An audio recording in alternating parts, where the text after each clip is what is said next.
अभी तक हमने थोक विक्रेता के बारे में पढ़ा, उसके फंक्शन पढ़े कि वो क्या क्या कार्य करता है। आज का मेरा एक महत्वपूर्ण क्वेश्चन है जो अधिकतर बार एग्जाम में आते हैं कि क्या थोक विक्रेता को हटा देना चाहिए, क्या ये इम्पोर्टेंट नहीं है। इसके बारे में हम पढ़ेंगे। इसके बारे में हम पढ़ेंगे पहले हटाए जाने के पक्ष में प्रस्तुत किए गए तर्क, किसको हटा देना चाहिए। ये बहुत सारे कार्य ऐसे करते हैं, जैसे कि फर्स्ट है वस्तुओं के मूल्य में वृद्धि। जो थोक विक्रेता होते हैं ये वस्तुओं के मूल्य में बहुत अधिक प्रॉफिट मार्जिन रखते हैं, जिससे फुटकर व्यापारी और उपभोक्ता दोनों को नुकसान होता है।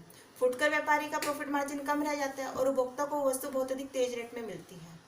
इसके बाद सेकंड है विभागीय भंडारों का प्रसार।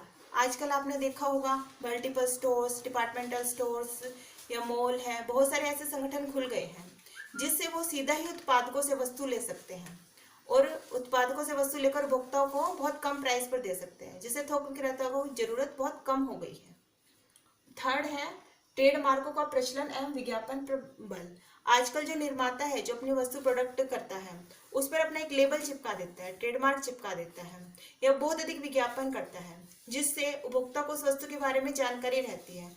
वो सीधा जो उत्पादक है उसके एड्रेस से वो वस्तु मंगवा सकता है ई कॉमर्स के जरिए, जिससे थोक विक्रेता की आवश्यकता बहुत कम हो गई है।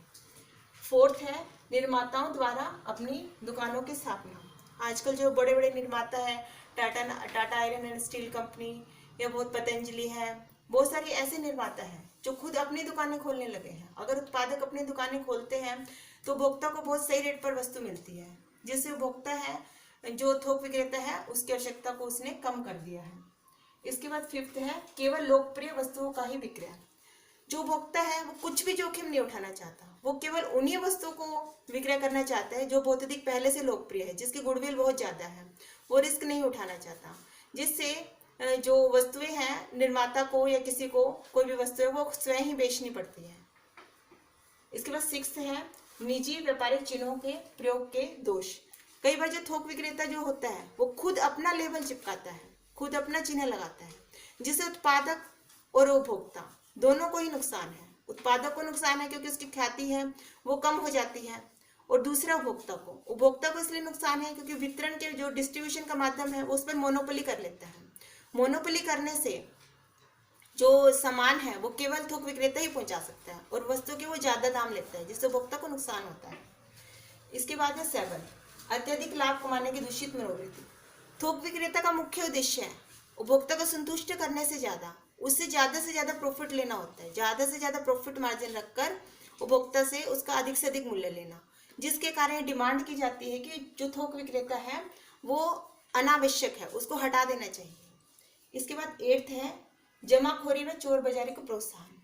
जो थोक विक्रेता क्या करता है, आजकल आपने देखा होगा जो वस्तुएं होती है जब उनके बहुत कम दाम होते हैं तब उसको स्टोर कर लेता है। स्टोर करके जो हमारे मार्केट में उसकी शॉर्टेज बना देता है, आर्टिफिशियल शॉर्टेज। जो शॉर्टेज बना देता है तो वस्तु है जो उसका दाम बहुत अधिक बढ़ जाता है। बढ़ जाने के बाद वो उत्पादन उपभोक्ता को बहुत अधिक महंगी पड़ती है, जिससे वो जमाखोरी और चोर बाजारी दोनों को प्रोत्साहन देता है। स्टार्ट। अभी तक हमने हटाए जाने के पक्ष में तर्क प्रस्तुत किए। अब है हटाए जाने के विपक्ष में प्रस्तुत किए गए तर्क कि इनको हटाया ही नहीं जाना चाहिए क्योंकि बहुत अधिक वैल्यूएबल होते हैं। इसके बहुत सारे रीजन है जिसको हम पॉइंट से शो कर सकते हैं। सबसे पहला है बड़ी मात्रा में उत्पादन संभव बनाना। अब जो थोक विक्रेता है वो बड़ी मात्रा में ऑर्डर दे देते हैं, जिससे उत्पादक के लिए संभव हो जाता है कि वो अधिक बड़ी मात्रा में प्रोडक्शन कर सके। अगर फुटकर व्यापारी ऑर्डर देता है, फुटकर व्यापारी थोड़ी थोड़ी मात्रा में ऑर्डर देगा, जिससे संभव नहीं है कि निर्माता लार्ज स्केल पर प्रोडक्शन कर सके। सेकंड है विदेशी व्यापारियों से संपर्क स्थापित करना। अब विदेश में क्या मांग है, विदेशी आयात निर्यात में क्या वस्तु चाहते हैं, क्या फैशन है, इस चीज की जानकारी थोक विक्रेता जो है उत्पादक तक पहुंचा सकते हैं और वो उसे ऑर्डर दे सकते हैं कि आप इस तरह का माल बनाइए। इस तरह से थोक व्यापारी जो है विदेशी व्यापारियों से संपर्क स्थापित कर सुविधा प्रदान करता है इसके आयात और निर्यात की। थर्ड है आर्थिक सहायता देना। अब फुटकर व्यापारी है वो उधार में माल चाहता है और जबकि उत्पादक है उसको वित्त की बड़ी दिक्कत होती है। अगर तो जो थोक व्यापारी है बड़ी मात्रा में अग्रिम पेमेंट कर देता है तो उत्पादक को सहायता हो जाती है और फुटकर व्यापारी को भी सहायता हो जाती है कि उसे उधार में माल मिल जाता है। इस प्रकार में दोनों ही उत्पादक और फुटकर व्यापारी दोनों को ही आर्थिक सहायता प्रोवाइड करता है। इसके बाद फोर्थ है तैयार माल के संग्रह की कठिनाई से मुक्ति। अब जो निर्माता है वो अपना माल तैयार कर देता है। अब अगर थोक व्यापारी उसे ऑर्डर नहीं देगा, उससे माल नहीं उठाएगा, तो उसे संग्रह की भी दिक्कत होगी, उसे संग्रह करके रखना पड़ेगा, जिससे वो अपने जो प्रोडक्शन है उस पर उतना कंसंट्रेट नहीं कर पाएगा और उसे वित्त की भी बहुत अधिक आवश्यकता होगी, जिस चीज को थोक व्यापारी दूर कर देता है। अब फिफ्थ है यातायात की सुविधा। अब जो फुटकर व्यापारी है और उत्पादक है वो बहुत अधिक दूर दूर होते हैं, उनके लिए पॉसिबल नहीं होता कि वह आपस में संपर्क स्थापित करें। अब जो थोक विक्रेता है वो उत्पादक से माल लेकर फुटकर व्यापारी तक पहुंचा देता है, जिससे दोनों की प्रॉब्लम हल हो जाती है। उत्पादक का माल बिक जाता है और फुटकर व्यापारी को वो जितनी मात्रा में उसे चाहिए उतना ही माल मिल जाता है। सिक्स्थ है मांग एवं पूर्ति में संतुलन। क्योंकि निर्माता बहुत अधिक माल बना देता है, अगर उसकी पूर्ति एकदम हो जाएगी तो वस्तु का मूल्य बहुत अधिक गिर जाएगा, इसलिए वो पहले जब माल तैयार हो जाता है तो अपना वो स्टोरेज करके रखता है। स्टोरेज करके रखने पर जब उसकी डिमांड होती है तभी वो उसको निकालता है, जिससे मांग और पूर्ति दोनों में संतुलन रहता है। कई वस्तु सीजनल होती है जो केवल सीजन में ही बनती है और जबकि उसकी मांग पूरे साल भर रहती है। ऐसी वस्तुओं के सेलिंग में जो है मांग और पूर्ति में जो थोक विक्रेता है बहुत अधिक सहायता रखता है। इसके बाद सेवंथ है विशिष्टीकरण का लाभ। जो थोक विक्रेता है वो एक ही वस्तु में डील करता है, एक वस्तु में डील करता है तो वो बहुत अधिक ना ऑर्डर निर्माता को दे देता है। निर्माता जो है एक वस्तु जो बहुत अधिक मात्रा में बनाता है तो उसकी उत्पादन लागत भी कम आती है, ट्रांसपोर्टेशन कॉस्ट भी कम आती है, बहुत सारी कॉस्ट कम हो जाती है, जिससे उपभोक्ता के लिए उस वस्तु का मूल्य बहुत कम हो जाता है। स्टार्ट। मैंने थोक व्यापारी के पक्ष और विपक्ष दोनों में तर्क प्रस्तुत किए। क्या थोक व्यापारी इंपॉर्टेंट नहीं है? क्या इनको हटा देना चाहिए? अगर थोक व्यापारी इंपॉर्टेंट नहीं है तो इनका अस्तित्व आज भी क्यों बना हुआ है? अवश्य निर्माता और फुटकर व्यापारी दोनों को कुछ सुविधाएं प्रोवाइड करवाते हैं, जिससे पता चलता है कि इनका अस्तित्व आज भी बना हुआ है। अब हम इसका निष्कर्ष पढ़ सकते हैं कि थोक व्यापारी को हटाना चाहिए या नहीं हटाना चाहिए। ये जरूर है कि थोक व्यापारी जो है अधिक मात्रा में है तो उनको कम जरूर किया जाना चाहिए, लेकिन इनके अस्तित्व को पूर्ण रूप से मिटाया नहीं जा सकता। इसको हम निष्कर्ष के रूप में बता सकते हैं।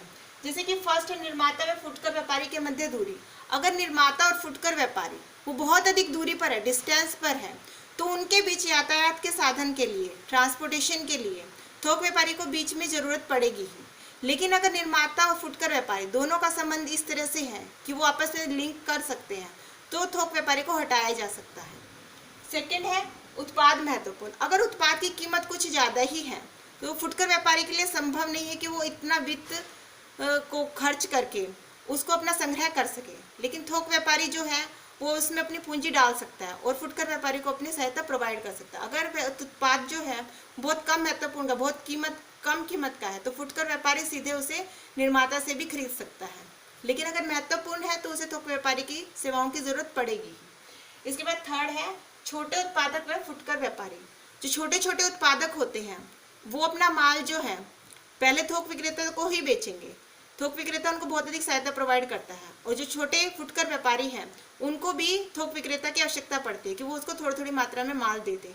अगर बहुत अधिक बड़े व्यापारी जैसे हिंदुस्तान लीवर लिमिटेड है या टाटा आयरन स्टील कंपनी है, ये लोग फुटकर व्यापारी को सीधा माल प्रोवाइड कर सकते हैं, लेकिन छोटे छोटे निर्माता के लिए पॉसिबल नहीं है कि फुटकर व्यापारी को थोड़ा थोड़ा माल प्रोवाइड करवाए। इसके बाद फोर्थ है साख सुविधाएं। अब जो छोटा निर्माता है अगर उसके बाद बहुत अधिक साख है, उसके बाद वित्त का पूरा प्रबंध है, तो वो अपना खुद भी दुकान खोल सकता है, फुटकर व्यापारी को ई कॉमर्स के जरिए माल पहुंचा सकता है और उधार भी प्रोवाइड कर सकते हैं। लेकिन उत्पादक को अगर वित्त की बहुत अधिक आवश्यकता है, उसके पास वित्त उतना उपलब्ध नहीं है, तो उसे थोक व्यापारी की जरूरत पड़ेगी, उसे थोक व्यापारी का सहायता लेना ही पड़ेगा। इस प्रकार ये समझ में आता है कि जहाँ पर हमें थोक व्यापारी की आवश्यकता है वहाँ पर उनकी ज़रूरत पड़ेगी, लेकिन अगर थोक व्यापारी जहाँ ज़रूरत नहीं है वहाँ इनकी आवश्यकता को कम किया जा सकता है।